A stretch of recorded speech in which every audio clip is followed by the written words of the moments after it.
Well, campers. Welcome back to Your Take is Excrement. My name is Mayleets. This is Neo. And for this week at Camp Excrement, we're gonna pitch a tent and we're watch gonna, fucking. We're gonna pitch a tent and watch fucking. Wow. Yes. Wow. Exactly that. Okay. Yo. So, completely serious note. I'm trying to come up with a joke about how we're not supposed to talk about Fight Club. Everybody's got that stupid joke, right? I feel like that joke's been made to death, and we need to culturally let it die. Okay, just like Lolita. Well, we're not getting into Lolita takes right now. The movie or the book. Okay. Or the general concept. That's fine. I can accept this. No, it's just like, it's one of those jokes where it's like, okay, shut the fuck up about the joke. Yeah. It's like, wait, don't talk about what? It's like there's this Fuck club? I've been watching. What's that? I've been watching. Is that where a bunch of guys get together in a fucking basement and fuck each other? I've been watching Venture Bros, and there's this scene where there's this alien who's like, hey, I'm just here to observe humans, ignore me. Mm-hmm. And so then for the entire episode, anytime anyone like looks at him or addresses him, he's just like, ignore me.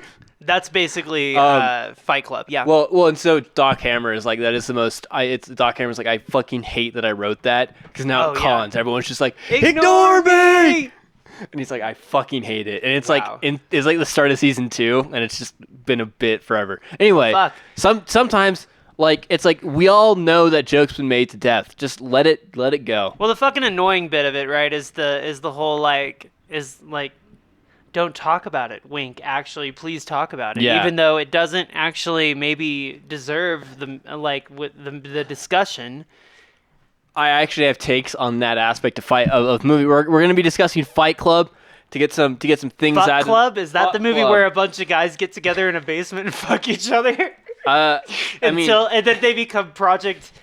Wait, no, I gotta come with something. Mayhem.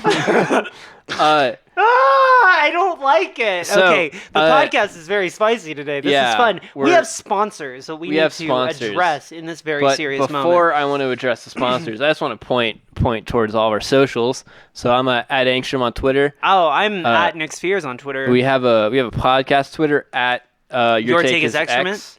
Yeah. We also have a subreddit r/excrement, and I am running out of stalls while I pull up my little ad read. Oh, is that we're stalling? Okay. No. Right. Okay. Oh, I got okay. It. Hey. All right. So wait, real quick, y'all in the Colorado adjacent area. I have a show. I'm playing a cool music performance. That's right, on the 23rd of July at What's Left Records at 7 p.m. Be there or be dead to me completely. Okay, so we like to thank our sponsors, Age Productions, and for the next while, we're shouting out their short film 9 on the Nick's Horror Collective on Shudder. Yes, I'd also like to shout out Ambient Dream Studio. It's an Etsy store, cool psychedelic stuff. Yeah. More about Patreon. That. Oh yeah. Yeah. More about that in the middle. More of the about show. that in the middle. Yeah. And we're going to be talking about Fight Club. Fuck Club? Is that where a bunch of guys get together? Okay, I can't. We literally just made that joke. I know, but it's really funny to me. Yeah, featuring Brad Pitt. I can't remember the other dudes. Edward Norton. Come on. Eddie. Yo. No. You haven't seen American History X. I don't know how I forget about this. That is one of the most complicated bad movies. Okay, Fight Club. You know who else is in Fight Club? Meatloaf. Jared Leto. Jared Leto. Leto. Dr. Morbius. Well, because he's in every movie. Dr. Michael Morbius. Oh, he's in Requiem for a Dream as well. Dr. Michael Morbius, noted vampire murderer. Yeah. Yeah. Okay, so my favorite superhero. It's time to morb. Anyway, he's very blonde in this movie, though. He is that's extremely blonde. They even talk shit about how blonde he is. He gets absolutely demolished, and it's the most satisfying scene in the movie. It gets more satisfying as every year of my life passes. Every time I watch that scene again, I'm like, oh, thank God. Where the main character beats him so badly, Tyler Durden's like, okay. Okay, that's maybe a little fucked up, my dude. Yeah. Anyway, so Fight Club. There's about 1,000 things to talk about with this movie. There are, but I'm going to summarize it real quick. The movie? The movie. Oh, wow. Okay, go. So Fight Club is about a dude who hates his lame life, can't sleep, hates work, sees himself through everything he buys. So his identity is what he has bought from IKEA. He then meets his blahage, if you will. His blahage. His identity is his blahage. He starts to go to he goes to his doctor about his insomnia, and his doctor's like, "You don't have it bad. Go to a testicular cancer support group." So he goes to this group, is overwhelmed by the human sadness and misery that he cries himself to sleep. And so he fixes his insomnia and his nihilism by going to a different support group every night for something he doesn't suffer from, just to feel something. Yes. So an evil female starts to come to his support groups. Oh, I hate those. He gets really belligerently upset at her because he's like, "You're faking and ruining it for me." And she's like, "But you're doing the same thing, jackass." And he's like, "No, you don't understand." Anyway, so they set up a schedule. They have a little support group divorce, and then the main character meets Tyler Durden, played by Brad Pitt, on a plane, and he's very attractive. They become friends. Quote unquote friends. Well, then when the main character gets home, his apartment blows up, and he calls Tyler Durden to help him. Then as they're like hanging out, Tyler Durden's like, "Hey, just fucking punch me as hard as you can." And the main character's like, okay. So he punches him, and they get into a fight. They get in a cute little gay fight. They get a little gay fight outside of a bar, and the main character realizes that this is what his life's been missing. The Fight Club.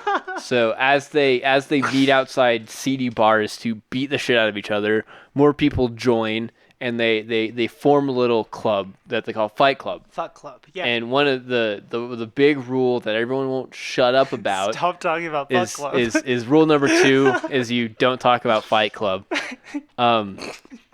So then as the movie progresses, Fight Club grows and grows and grows. Tyler Durden becomes increasingly the leader of Fight Club, with the main character being forced to the sideline. As he's forced to the sideline of Fight Club, the girl from the beginning of the movie, Marla, begins to hook up with Brad Pitt, and they spend every moment of his life having sex around him, which drives him insane. Yes. And he grows to absolutely hate Marla. And Tyler. But I don't think he ever really hates Tyler until the very end. I don't even know about hate. It's more just like he feels intimidated by Tyler. Yes, but so he's pissed off that he's doing this, but he's too scared of him to address it. Yeah. So as Fight Club develops, there becomes like the main character realizes that it's becoming a cult of personality about Tyler. Yeah. At about this point in the movie, people start to join to live with them, but how they get into the house is they have to stand on the porch for 3 days while everyone berates them. Yes. So they manhood cult. Yeah, and so they form a manhood cult, and this manhood cult is tied to Fight Club.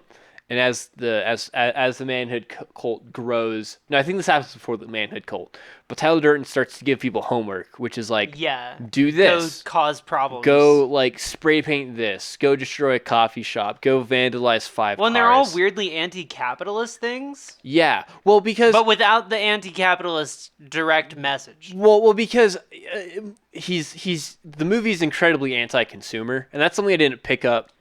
Okay, I have a history of the movie I need to talk about, but like the movie is incredibly it's like we shouldn't be defined by what we buy. Right. And so I think in that way, half of the movie has half of a very good point, but they kind of come at it from a fascist way. But anyway, we're gonna talk about that more. So yes. As the manhood cult descends into fascism, because they're all following the strongman of Tyler Durden. Tyler Durden starts having them do increasingly dangerous and illegal things. It culminates to a point where, like, one of them dies. One of them gets shot by the cops, and they're like, they bring him back to the house, and the main character, who is on the fringe of this manhood cult, is like they shot him, and everyone, and he's like, his name was Robert they shot Bob, and everyone's like, that's not Bob, we don't have names. And we don't have names in the group or whatever. And the main character's like, no, this is fucking Robert. He has a name when he dies. And then they start worshiping the martyrdom, pretty much. The main character doesn't even say that. Or the main character's like, his name is Robert. And then everyone's like, oh, what Tyler meant is we don't get a name until we die. It's like names and death, or whatever. And so the main character's like, that's not what I fucking said. You know, right. And so they start to take everything the main character says as who's trying to tell them to like not do what they're doing, and they take it and twist it to make it in line with what Tyler has told them. Right. And during this part, they start to develop Project Mayhem, which no one will tell the main character about. Yeah. So every time he asks, it's like don't talk about Project Mayhem. And it spreads all over the entire United States. Yeah. So then he realizes that this is a problem. He tries to stop it by flying everywhere that Tyler flew, and discovering that Fight Club has infiltrated every major city. And he can't find any information about Tyler, because the first rule of Fight Club, or the second rule of Fight Club, is you don't talk about Fight Club. Yeah.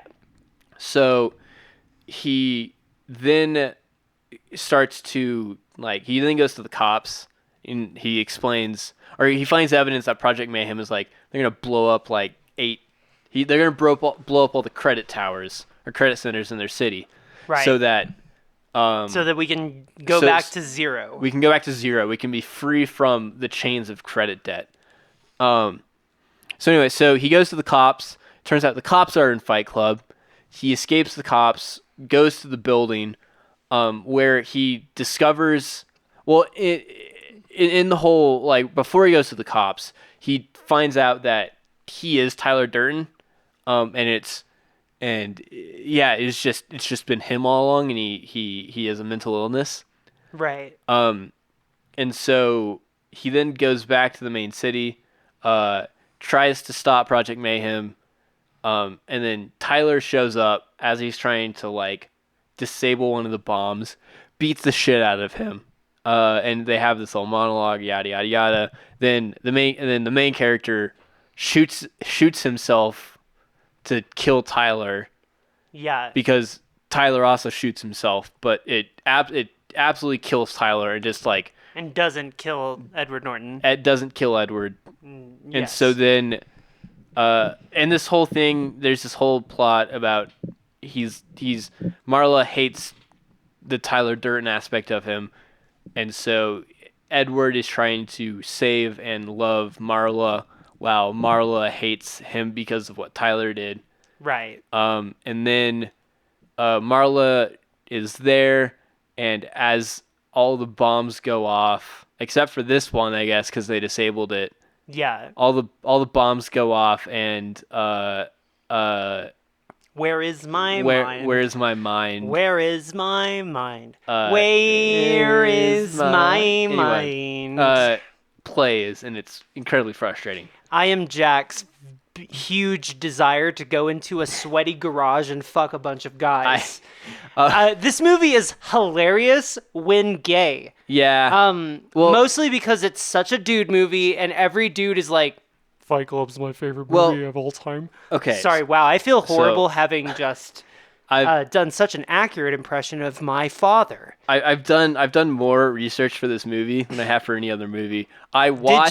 Did you look up The Church of SubGenius? No, I forgot to do that. Okay, well, we'll talk about it. But I watched, like, the Joe Rogan interview with Chuck, the author of the book. Oh yeah, okay, wow. All right. So big, to interrupt you just briefly.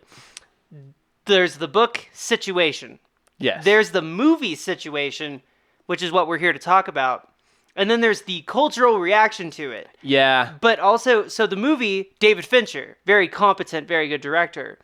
Great mise en scène, right? Yes. We would agree? I love how the movie feels. Like right.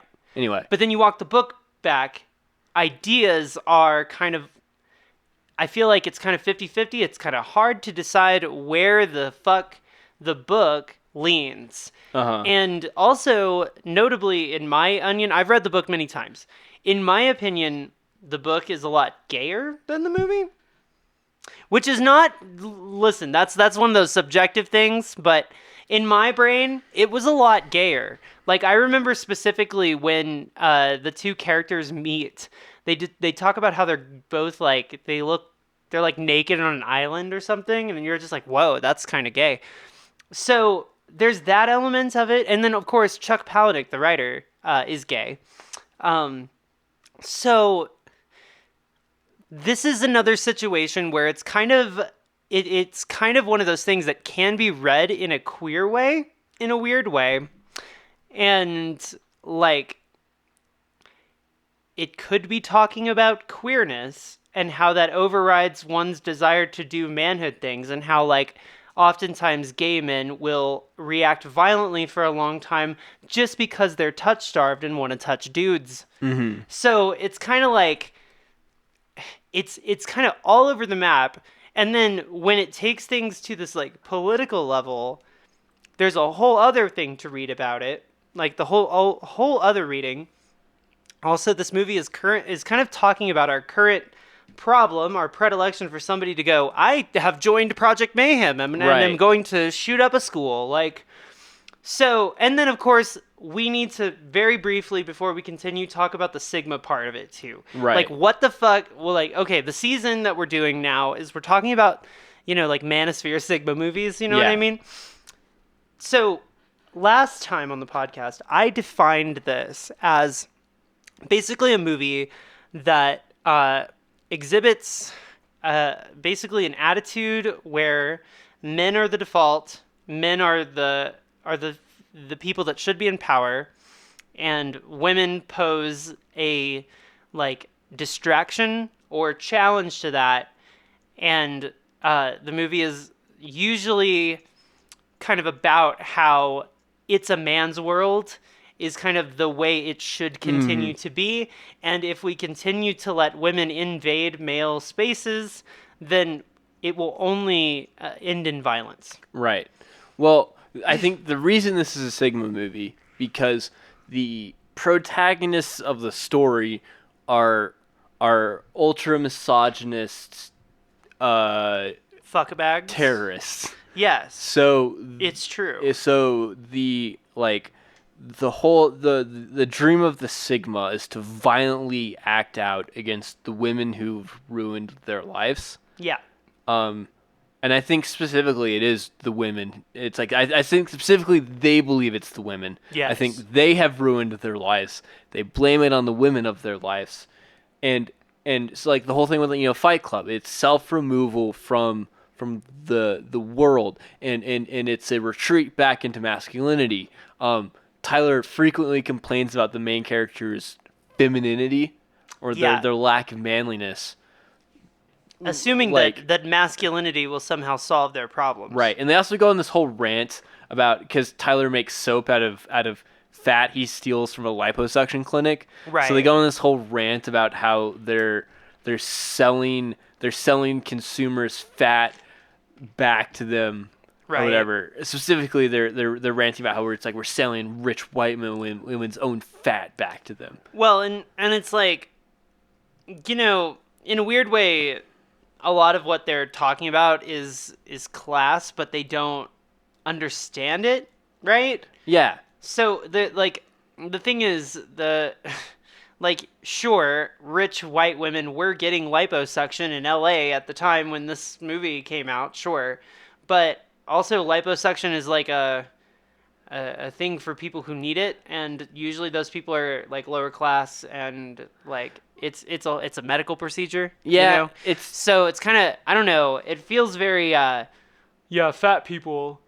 Well, but it also feels very like get that Karen. And it's like, so where are we at? What is this? What is it targeting? It's kind of vague. Well, I think the movie has like a couple thesis statements, but one of them is when they're first when they're like having beers together before they start Fight Club, where Tyler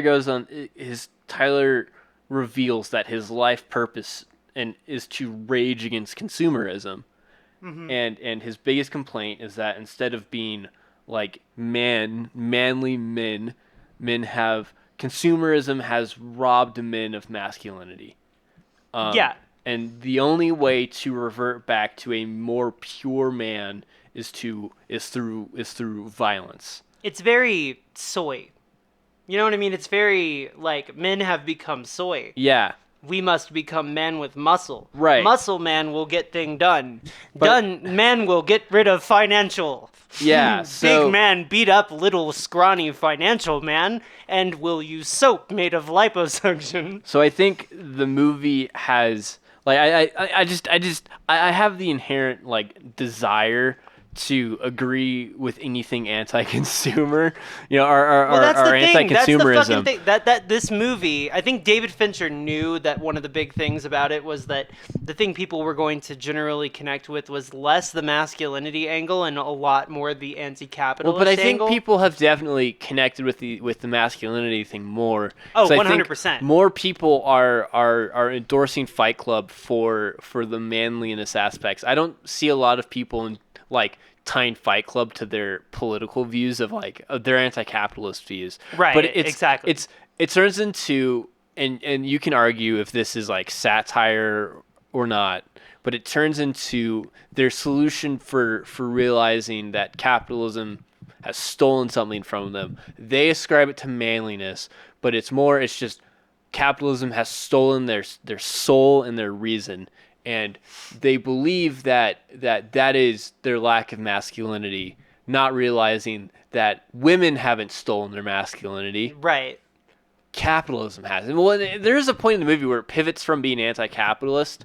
So he goes on the anti-capitalist tirade. And then for the rest of the movie, all of his tirades are against women. Mm-hmm. There's a couple... And then it very much becomes like a whole... And then women's position in society is challenged specifically too. Like single mothers. Yeah. Anyway, so I think that so the whole their form of anti-consumerism turns fascist. So instead of seeing the hey, we should maybe give people their spirit back, how they decide to do it is, I will beat you back into a shape I think resembles your spirit. Right.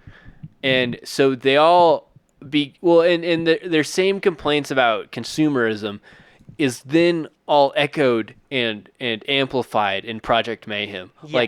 They're objectively treated like less than people, more so under Mayhem than capitalism. But that was Tyler's big thing, is it's robbing us of our personhood. Right. But then he everyone in Project Mayhem strips them of their names. They don't have, they're not people, they're maggots. That's the point where it starts to feel ironic, right? That's the part where it starts to feel like, okay, this is you know what I mean? Yeah, it's supposed to be too far, but I don't know. The movie is so fucking two-faced because, it will simultaneously say that consumerism is robbing us of our identity, and then the movie will go on to be about how Project Mayhem robs people of their identity. And also, Tyler Durden is clearly the antagonist of the film, but also, it's been so long trying to make his views appealing, but the way it does that is with anti-capitalism, but that's actually anti-consumerism, and it's just, if you squint, but also, most people respond more to the primal angle where they're just yes, good to beat up people as man. That's what men do. And that's kind of psychotic. Well, I don't know. I'm kind of all over the place with Fight Club. I kind of feel like their anti-consumerism rant isn't coming from a leftist, we need to give people their souls back angle. Like I think legitimately Chuck has some problematic views with masculinity, and they are unironically coming out through this media that is even though you can argue that the movie, there's an attempt in the movie to demonize this masculinity. I think that the call to it and what's appealing about it is too, like, it's just overrepresented in the media, and so you don't really get that coherent, like, fuck consume or like anti-consumerism should be constructive rather than deconstructive. Right. But because you just get bogged down in all this like misogyny and bullshit. Well, okay, so I was reading something that oh my god, what is homeboy's name? You've leaned my direction. Yeah, Hello. I'm trying to see what time check. Oh, here, let me take a look. We're about 5 minutes away from an ad break. All right, you heard it here, folks. 5 minutes till ads. Yeah. But anyway, so I was reading this piece about people talking about postmodernism, and they were like, the criticism of postmodernism is very strange because the people who most frequently are like, fuck postmodernism, are the people who enact postmodernism. Right. Right? Like, they're the people who use it. It was made for them. And like Rick and Morty, right? Mm-hmm. Postmodern. Like, and that whole like sarcastic, ironic thing, very postmodern. Mm-hmm. Fight Club, postmodern. Like, there's a very postmodern sensibility to this film. If this was a more meta-modernist angle where it was trying to look at this, but also like it was aware of its own proclivity towards its ideas, I would almost like it more. I think that's probably why I generally am a bit softer on it at times, is because I think that David Fincher, he's got the mise en scène. I mean, is that really the thing? Is it really that alluring? Yeah. I like the movie. I like the cast. I like the energy. But also, like openly, the ideas, it's very, here's the angle that no one's going to tell you about. It's very gay man misogyny. Yeah.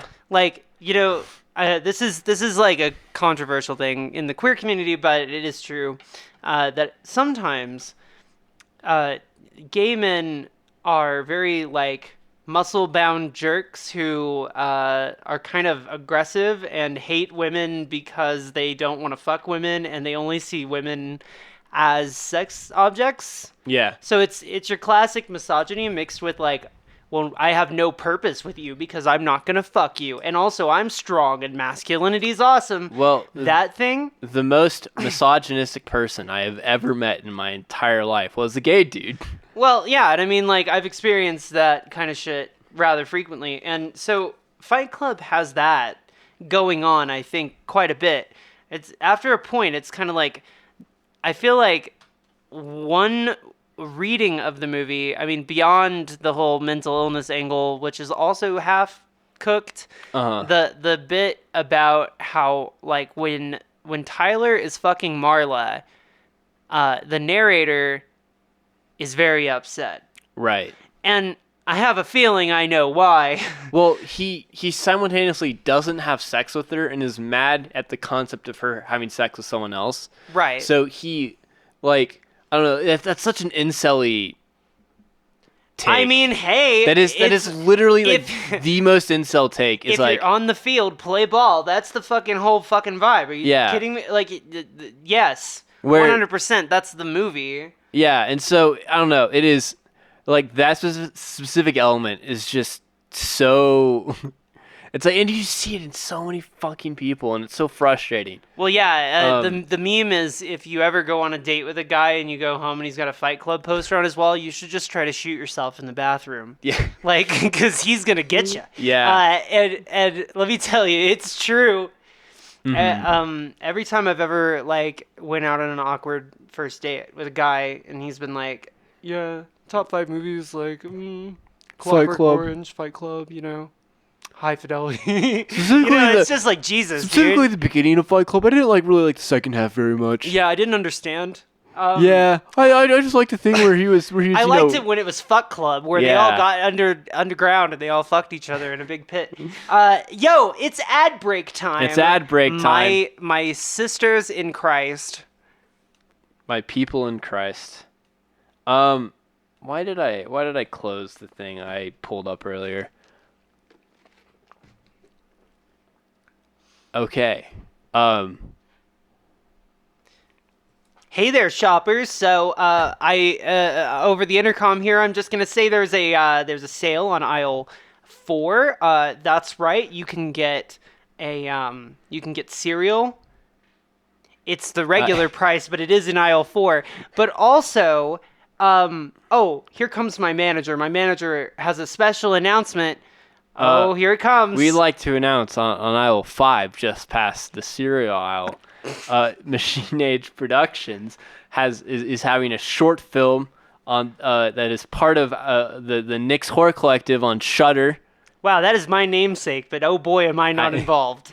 But also, wow, they're doing all that in the aisle right next to the cereal. Why is someone else on the intercom? Who gave the employees access to this? Oh my God. Okay. My name is Stacy. Well, I'm gonna keep going. We'd also like to thank Ambient Dream Studio. It's on aisle 7, just past the horror collection. The horror collection aisle.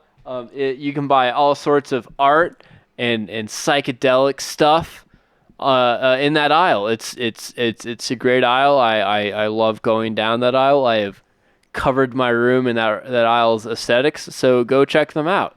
Yeah.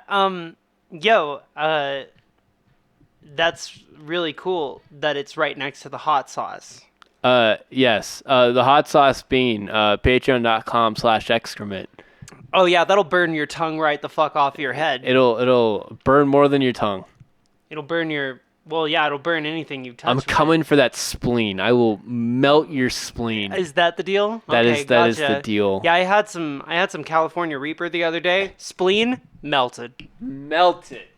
Well, that was a fruitful ad break. Yes, it was. Fart Club. It's basically where a bunch of guys get together. They put bags on their heads and they just fart into the bags. No, I was gonna say they all get in the basement and they just hotbox each other and like who's got the farts. worst stank? Yeah, I mean it's a manhood cult. You know, they get together and they fuck, they fight, and they fart. Yeah, the 3 F's of manhood. And I just wanted to circle back real quick and address something with the whole like gay and masculinity thing. I don't. Yes. We're not. I don't. I just want to make sure that we don't this hate is understood. the gay men. There's the thing we're talking about is sometimes with gay men, they don't address their toxic masculinity. So the same toxic traits that are indicative of like straight men and how they approach relationships also exist in the gay community. Well, if there's one thing that's true about being queer, it's that you can allow being queer to sort of push you into your worst habits and then stay there and get stuck in your ways and become exactly as big of a bastard as your fucking parents anyway. Yeah. Or you can deviate from that entirely and actually live a fulfilling life based around your principles. Right. So, and actually having principles, it's not just about being queer, it's also about caring. Yeah. And I think we've made some vast generalizations without covering. I didn't say all gay men were misogynistic. I know, but I'm saying historically we've made some overgeneralizations without necessary like here's the exceptions that need to be said. Anyway, in the writing world they call that hyperbole. I understand. I just don't want people. You're covering your bases. I'm covering my bases. Listen, it's cute. It's cute. Because there's some people in the comments historically that have been like, "Well, I'm this way," and it's like, "Well, no, you're not, because you're thinking about it." But we're not. trying to include you in this negative group. Typically, if you're aware of the thing, or you have thought about the thing, or you are listening to us talk about the thing and nodding along, you're probably not the person we're talking about. Right. The problem is Chuck Palahniuk is the person we're talking about. Is not knowing the reason for your bad habits. So let's pivot to talking about Chuck Palahniuk, who I've met Chuck Palahniuk. You have recently just joined him and my main man, Joey Rogan. Joey, as I like to call him when we do DMT together. Go to the Joester. Hindu space. No, this is not an endorsement of Joe Rogan. No, we don't support other podcasts on this podcast. Yes. We are an independent island of a podcast. It's hands on sight. If I meet Robert Evans, it's someone's going home, and it's probably going to be him because he's significantly bigger than I am. Yes, very fair. So Chucky, the murder puppet. Chuck Palahniuk? Yeah. Yeah, so do you know anything about him? So I know how I want to interpret Fight Club is it's the entire thing is making fun of manhood cults and making fun of people's it's like I just need to be violent and that'll fix me. But then Chucky hops on Joe Rogan and then Joe Rogan compliments him on making violence palatable for rich people and privileged people, and then Chuck talks about for a while how important consensual masculine violence is, and how important violence between a father and a son is, and how part of adolescence is being violent towards your father and finding a surrogate father. Like Jordan Peterson. He didn't say Jordan Peterson, but that's kind of... But it was implied. But that's what fucking incels do. Is they like find a father figure. Well, also when you go on 4chan and they're talking about femboys and shit, they're usually posting pictures of femboys and going, if only they had a father. And it's what, to take them fishing and be hot? Yeah. What the fuck are you... What, how the fuck does that help? But anyway, so Chuck Palahniuk. So his first book, Invisible Monsters, used to be my favorite book of all time. Until I reached the age of reason and read other books. And then I was like, whoa, other books are awesome. And then, so the thing with Invisible Monsters is it's about a trans woman who's not actually trans. Nightmare. A nightmare. But it is rather spicy. And also, Brandy Alexander is a queen. It's a whole thing. But the way that Chucky, our boy, Chuck, got the information necessary to write Invisible Monsters was he covertly entered trans women chat rooms and called himself Candy or Cherry or something like that, and pretended to be a trans woman and asked a shitload of questions. Yeah. Well, okay. So also the thing Chuck was saying was how he writes is he lets truth speak through him, and he talks about how he's writing fiction, but it's based on his journalistic upbringing. And how he writes fiction journalistically, which is he regurgitates what he has chosen to put into his brain. Right. So anyway, so that's explaining or explaining why he did that thing with chat rooms. But then, so the support group thing. Yeah. He was researching for Haunted, and that story is basically about a bunch of crazy stories that people kind of have about their lives in support groups, more or less. And those support group experiences led to Fight Club. Fight Club led to him actually getting published, and then sort of the floodgate opened and he was able to publish all of his other shit. Right. And that's how we ended up with Invisible Monsters, a far better book, if also very, very dangerous. Right.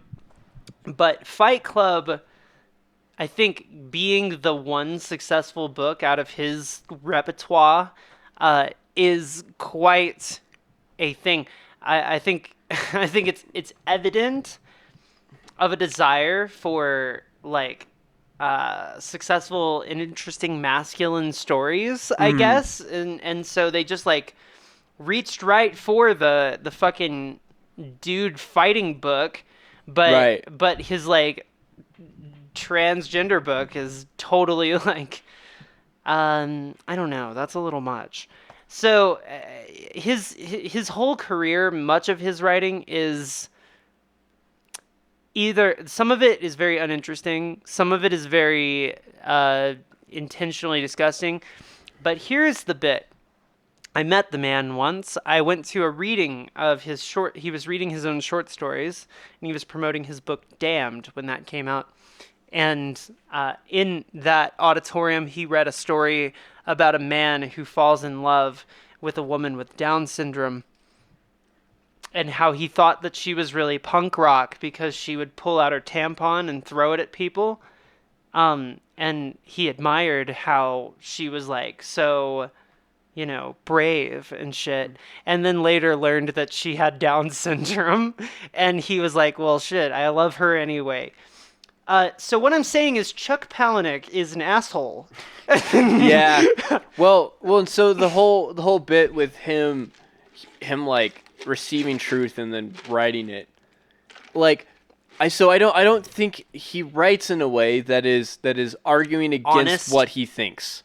Oh no, I don't think, feel like he's considered every angle in anything that he's written. So all the things I've talked about before lead me to believe that a lot of the points Fight Club makes, he actually to some degree believes. He may not want a terrorist cult, but a lot of the elements of Fight Club, I believe Chuck endorses. Well, and that whole "I'm a vessel for truth" thing is like I'm not responsible for the things I think and say, and right, I'm not responsible. I'm just a vessel for truth. Right. At least Well, what if it's fucking not true? Like, what if it like Invisible Monsters objectively is a very short-sighted book. Where at least when like Hunter S. Thompson was like, I'm just telling you how it is. He's being introspective about it. Well, and Hunter S. Thompson's whole thing is usually like Hunter S. Thompson's interesting because he'll say something horrifically racist, and then he'll be like, I'm a fucking horrible racist. Yeah. And he'll just be like, holy shit. That is somebody being a vessel for truth, right? He's honest about his own stupid shit. He even knows how stupid it is. He even knows how much of an asshole he is. And you get to explore how much of an asshole he is through his own honest depiction of himself. Chuck is not that. Chuck does not honestly portray himself. Chuck is trying to shock people. He's very much an edgelord. I think he does exhibit quite a bit of gay man misogyny, and in quite a bit of his books, I've read most of them. Choke also is very misogynistic. I even think Invisible Monsters has some misogyny in there, and the main character is a woman, so it's very very strange. Point being, like, this is kind of okay. Do you know who Bret Easton Ellis is? The writer of American Psycho. Psycho. Chuck Palahniuk and Bret Easton Ellis have everything in common. Right. Like, everything in common. And this has been like the thought on this. And these two figures, Chuck Palahniuk and Bret Easton Ellis, have influenced masculinity in the last 20 years in an unbelievably negative way. And both of these movies, American Psycho, Mary Harron, trying to kind of untangle it, right? Accidentally tangles it more. Right. Fight Club, David Fincher, tries to untangle it, tangles it more. Yeah. So Chuck Palahniuk and Bret Easton Ellis happen to both have this massive influence on culture at large. Holy shit, that's nuts. And then people are like, literally me. It's fine. Yeah. So now we should talk about the Church of SubGenius. Only briefly.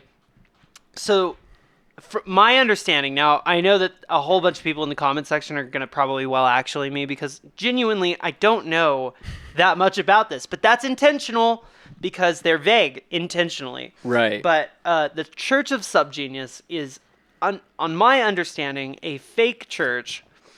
Or it's an ironic church, like the Church of the Flying Spaghetti Monster or some shit.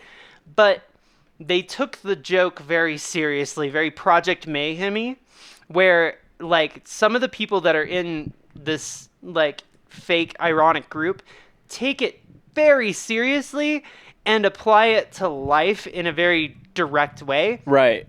And so largely, the fact that Chuck Palahniuk is one of the pioneers of the Church of SubGenius, by the way, like he's one of the people that has influenced the Church of SubGenius, and the church has influenced him, says everything you need to know about Fight Club, which is like, in a way, he's kind of, that is his brand of irony, right?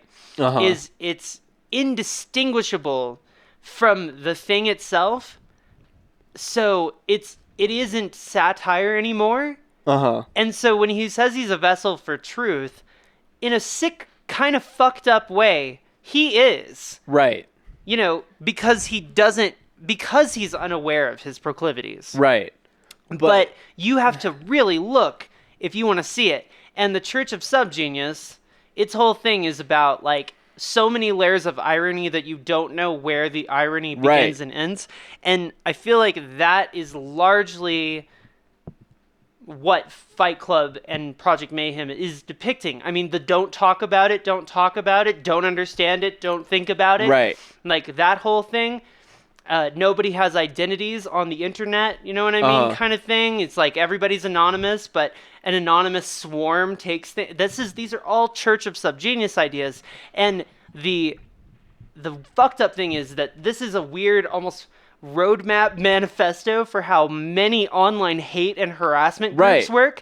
And then that also turned out to be the roadmap for a billion fucking like awful online movements that led to people like, I mean, there are connections to the Church of SubGenius fucking all over the goddamn place, and they don't really take ownership for any of this shit because it's not serious. Right. But so I was watching, but it's the roadmap. It's so fucked up and weird. I don't even. So this is where, I mean, sorry to interrupt you. Just to finish my thought, it's. I know I'm going to get, actually, a lot in the comments. I know that it's probably not nearly as integrated and serious as it seems, but the connections between Fight Club, 4chan, and SubGenius, and Chuck Palahniuk, it's not a conspiracy theory. Right. It's like dead on its face, like the thing. Right. That's the thing. Well, so I was watching a video by Mooncat, Yeah. who I've recently discovered and been watching a lot of. Shout out. Shout out. I mean, she's like a bread tuber, so everyone's probably already everyone probably already knows. Yeah. I think their pronouns are her. I don't know. If they're an envy, don't at me. I don't know genuinely. So they were talking about how incel groups radicalize people and get others to commit violence on them is it's all a joke until it isn't. Right. Yeah. So if you trap someone in this group and all they ever do is make horrible fucked up jokes about killing women with a semi truck, and that's all you're exposed to, it becomes not a joke. And exactly. So it's like that is how you're radicalized on these online groups. Is it's irony, it's a joke. It's irony, it's a joke. The racism is just ironic. Us using the N word in anti-Semitic caricatures. It's irony. What are you, like a fucking PC? Right. Well, the line is, you are who you pretend to be, so you must be careful who you pretend to be. And so if all anyone's exposed to is just desensitizing irony until it's also not ironic, it's like that's the whole bit is you take someone, you separate them from society, you removed their sense of identity, and you do ironic bits until it's not a bit. You change their sense of humor. Right. You change. You get them laughing about something else. Well, and it's the same. It works the same way with the homework, right? Because first it's like whimsical mayhem. It's just random acts of like property violence. Right. But then that it's a joke. It's funny. You know we're rebelling against society until it's not. Until it's we're gonna do mass terrorism. Yeah. Well, and so I don't necessarily believe that Fight Club in and of itself is responsible for terrorism. No. Perhaps it is. No. I mean, I'm not saying that you are saying that. I'm saying that, historically, that is the debate. Is this movie responsible for this shit? And it's I mean, if somebody watched this and was like, this is I don't think this is the end in and of itself to get somebody to do something violent. I think this could push somebody in a direction for sure. And it's like Jordan Peterson, right? It's not, it's a stepping stone. Yeah. It's a pipelining thing. And so it's fucking weird how this movie speaks in a weird code where on one hand, you can kind of look at it in a certain light, and if you want to see it that way, you can see it as this anti-capitalist story about destroying the financial system, and you can also see it as an ironic satire about how man cults are stupid. Man cults being stupid, where generally the movie is about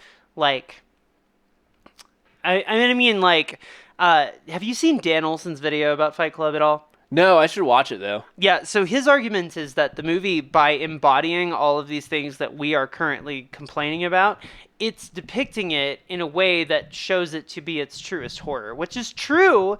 This is true, right? Uh-huh. At the end of the film, it is ambiguous, but also a nightmare, right?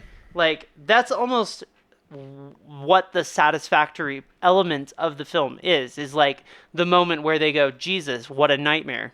Right. And so if that's true, this means that at least somewhere in there, David Fincher was aware of this. Do I think Chuck Palahniuk is aware of this? I don't know. And I think that generally, in order to know this well about the way that this perhaps would work, one has to at least have done some kind of scary research, because I've had to do some scary research to know about some of the shit that I've had to research on the internet for writing purposes. Uh-huh. So, I know the process of researching some awful online communities to figure out how that shit works. But the thing is, Fight Club is old. It doesn't necessarily predate the internet, but it is uninvolved in the internet. It has nothing to fucking do with the internet. Right. But yet, it communicates the spread of ideas as if it were the internet. Right. In a very strange way. Yeah. Well, and I think there's sometimes, and I don't think art should be censored, but I think there are times where culturally we need to kind of put a piece of art aside for a while because it is being destructive. So like when May mentioned at the beginning of the episode, we were having a discussion last night where I was saying I think Lolita just needs to be shelved for a while we figure out a good cultural. Well, so the conversation started. That conversation started because we were at Target and we saw a lipstick that was called Lolita. Yeah. And we were like, there's been a goddamn million flavors and colors and eyeshadow palette. It's called Lolita, and Lolita is objectively a 14-year-old that some dude wants to fuck in a dirty book written by my boy. What is his name? Nabokov, my dude. Isn't it Victor too? I think so. I don't know why I can't remember right now. But Nabokov. Anyway, now I've read Lolita. I believe that Lolita is a document that is trying to almost harass the male psyche. If you and it's very eloquent, but the thing is it's psychopathically eloquent. Right. Which makes it really haunting, to be honest. Well, because But the thing is, I have the awareness to know that because I can read it and I have the media literacy. But the thing is, I would never in my fucking whole life read Lolita and then go, God damn, I should name my lipstick after this shit. Well, like, what? I think one of the biggest problem with media literacy is not understanding that protagonist doesn't mean good guy. Right. Well, and so yeah, that's the thing with A Clockwork Orange. That's the thing with Fight Club. That's the thing with American Psycho. It's like, yes, it's the protagonist, but he's the bad guy. Right. So I think like these just need to get put on the shelf. Like when I was a kid, like all the kids movies were on the bottom shelf, or all the kids books were on the bottom shelf, and as the shelves got taller, it was you put age appropriate books where age-appropriate children could access them, basically. Right. So maybe we take like Fight Club and American Psycho and Lolita, and what if we just move them higher on the shelf? Maybe we put them so that it's like you need to have this level of media literacy. So what I'm going to call this is the digital media renaissance. Like that's where we are, right? So go back 10 years. Nobody on Earth had seen the fucking Holy Mountain. Yeah. Fucking nobody. Like, I saw it, but I was like, pretty early. I caught it pretty early. You know what I watched in 2012? What? 2012? Yeah, I'm not even surprised. But, so my point is, like,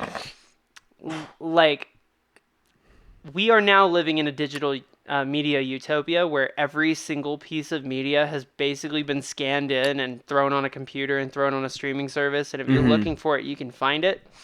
And so it's very rare when something's just not there. Right. You know what I mean? Shout out to the devils. Yeah. I cry. I cry every time. But either way, the censored version doesn't count. No, that's not a movie. And so yeah, the point is, like, there used to be a time when it was Blockbuster, right? And people were like, yo, have you seen American Psycho? That movie's fucking wacky. And then you rent it, and you're like, whoa, that movie's fucking wacky. And then you have, like, kind of complicated thoughts on it. But you had to seek it out. It wasn't a meme thing. It wasn't a part of pop culture. It wasn't seen exterior to its context. For instance, the meme of Nicolas Cage. It didn't kill his career, but it kind of killed him. It changed who he was as a celebrity, because there was an authenticity to those performances. And then GIFs and memes removed scenes of those movies from their context, and people started to see him in a completely different light. Then he started to get work based on that. Right. I'm really glad he's gone back to just being sincere. Oh yeah, big same. And I think he's very aware of this shift. I mean, a matter of fact, I think he even said something like, it's not that I've done bad performances, it's just that I've done complete performances. Like all of these characters that I've been, even in movies that aren't super great, I gave it my fucking all, and I thought about these characters. And when we remove these things from their context, turn them into memes, it basically just guarantees that thing's just gonna die. Right. So this is exactly what happened with, like, American Psycho, right? There's a million American Psycho memes constantly all over the goddamn place, and it's removed it from its context so much that people want it more than it is true. The same is true of Fight Club. This is why every video or every essay or every joke or whatever about Fight Club is always don't talk about Fight Club, but I'm going to do it. It's removed from its context, changed its meaning. And so Fight Club, in our current media digital renaissance, has been unfortunately reevaluated through the lens of, like, dudes intentionally trying to see it as a red pill movie. Right. In the same way that people are misinterpreting, like, The Matrix or some shit, right? Right. And so the memes themselves and the concepts that are in the conversation about the movie, because nobody's directed our attention towards it being about something else, people can only imagine that it's about this one thing. So this builds into this like shitty like pyramid of misunderstanding. Right.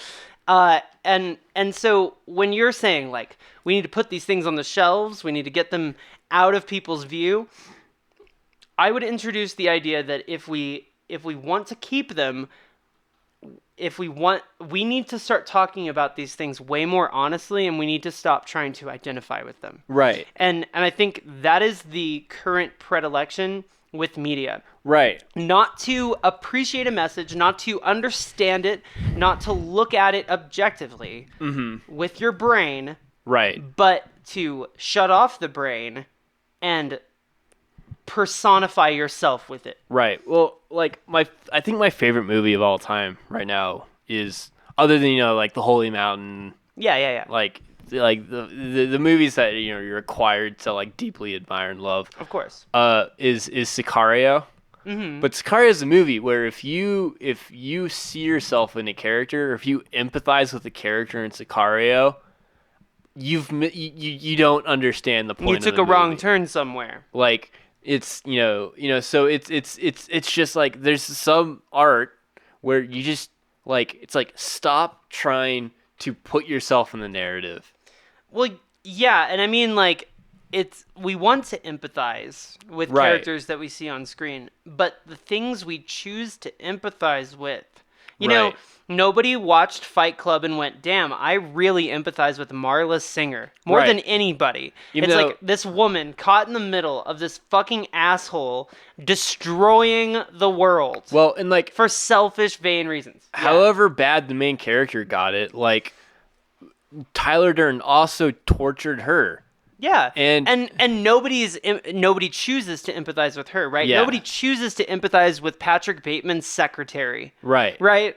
But, like, you can choose who in the movie to empathize with. You don't have to, by default, empathize with the person that's talking. Yeah. And I think people's predilection to empathize with whoever is telling them whatever, that's the Lolita thing. Mm-hmm. Where if you read Lolita and thought that it was genuinely an endorsement for, like, pedophilia, you have completely taken a wrong turn. Right. Like, you're supposed to empathize with the people that are being fucked around by this dude. And, like, manipulated over the course of years. Like, that's the whole fucking point of the fucking thing.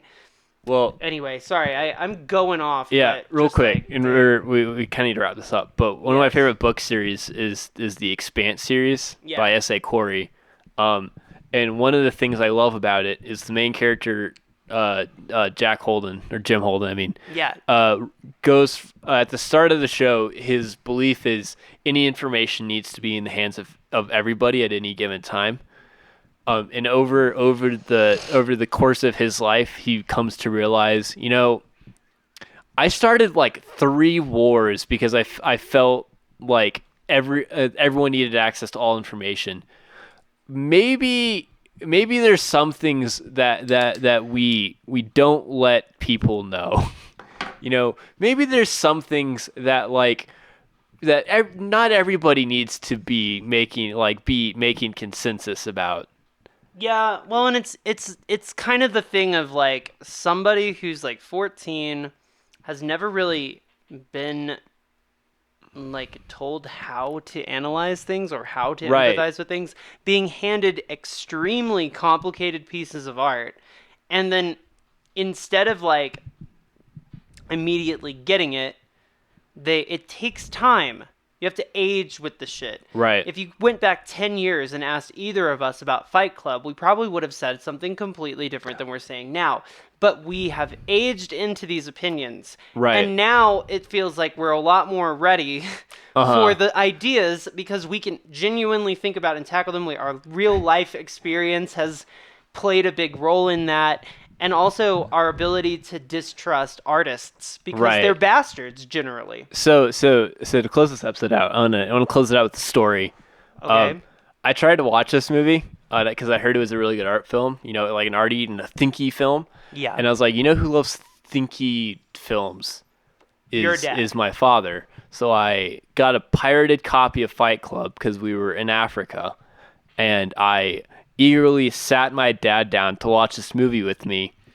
And we got to about the point where Tyler Durden starts having sex with Marla 24/7, when we just kind of turned it off and never talked about it again. Fuck. And it remained half watched until I watched it for this podcast. Oh my god. Wow. Holy shit. Africa's a trip, dude. Wow. So shout out to my dad. It literally stopped being sexual the moment after we decided to turn it off. I have a very comparable story just because we're here. My mom didn't get remarried, but she did have a boyfriend, and he was a bastard. Let me tell you what, he was a fucking asshole. He was like the biggest asshole I ever met in my entire life. No shit. But he very occasionally, if I like literally begged, would go to a movie. And so I really wanted to see Tenacious D in the Pick of Destiny. So you've seen that, right? I force-fed that to you. I liked it. I really enjoy it. But anyway. I like David Grohl in it a lot. As the devil. You know, as the good, devil. Good shit. Yeah. Very influential film for me. But here's the point. I forced him to take me. Now, I was 13, and that movie was rated R, and they talk about cock a lot, and they do cock push-ups, and they talk about fucking, and they talk about smoking weed and fucking with their cocks, and I swear to God, it was maybe 5 minutes into the movie when I knew I was fucked. Like, I was in trouble. Like, he was so fucking pissed off that I had taken him to this, like, stoner-ass fucking bullshit.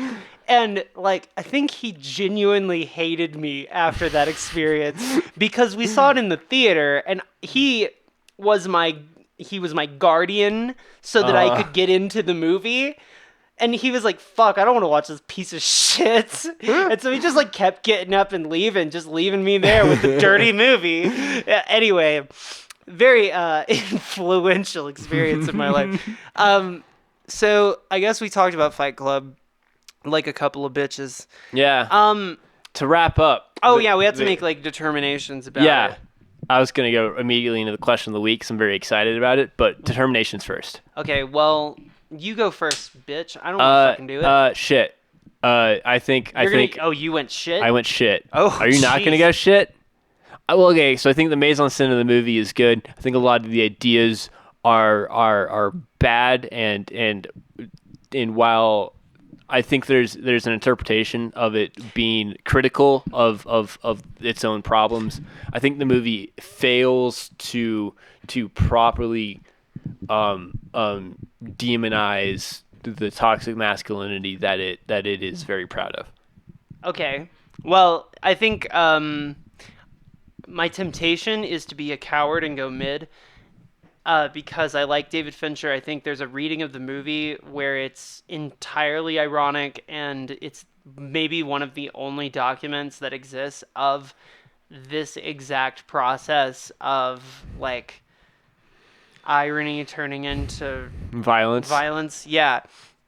But at the same time, I think that idea has become so poisonous in society that I feel like I can't fucking endorse it anymore.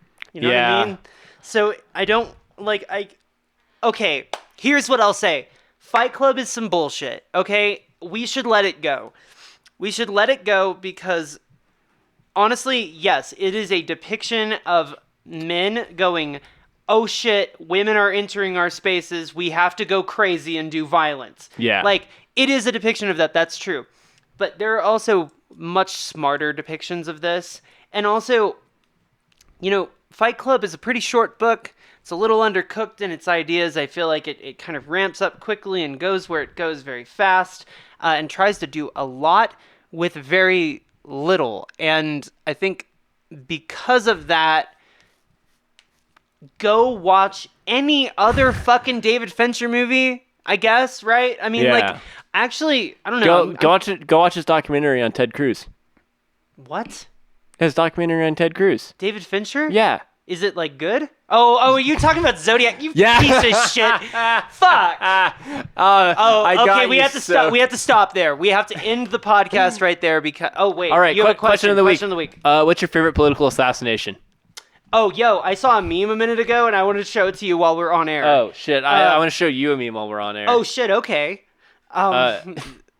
Here. Okay. So here's hold. this. I'm gonna keep it real with you. Oh my all right, God. all right. So Okay. May's meme is Abe, and it says claims to hate gays, gets back blown out by a man. Oh God. If you wanna even give that one an attempt, it's pretty fucking deep fried. I'm gonna keep it real with you. 57th Prime Minister of Japan, Shinzo Abe, Abe, I think that's how it's pronounced. getting assassinated ain't solving that declining birth rate. Fuck. Fuck. So anyway, I guess we've talked about Fuck Club, the part where all these guys get together in a sweaty basement and fuck each other. Yeah. Yeah. I would like that to be the thing that everybody says now forever about Fight Club. Is just immediately when somebody brings it up, just go, "Oh, do you mean Fuck Club? The thing where everybody gets in a sweaty basement." Anyway, I'm not going to keep doing the bit. We should leave. Okay. Bye. Oh, see ya.